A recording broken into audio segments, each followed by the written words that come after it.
হাসান যে লোকটা আমগুলো ডিলিট করে গিয়ে দূরে গিয়া আমার সভাপতির কলার ধরছে ওরে, হ্যাঁ সবুজ রে।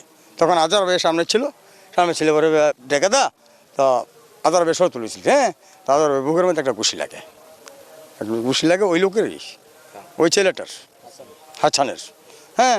তারপরে একের মানে ওরা একজাস হয়ে গিয়া ওই যে কাজুমণি সাহেবের বলা করে লোকেরা যারা আছে টিসুইনার, হ্যাঁ, আলাদা হয়ে গেল। আলাদা হয়ে গিয়ে আমাদের যে সভাপতি, যুবদলের সভাপতি রিপন ভাইকে একটা লাথি মেরে বইছি ব্রতার মধ্যে।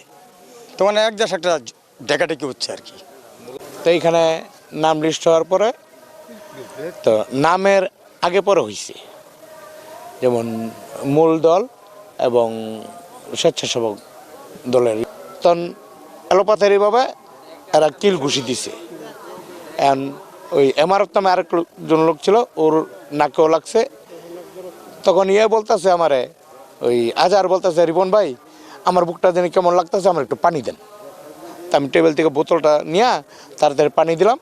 আমাদের মূল দলের যে সেক্রেটারি ওয়ার্ডের শফিউল্লাহ মিলন, ওরা বললেন তাড়াতাড়ি বাইরে নিয়ে আরে মাথার মধ্যে পানি দিই।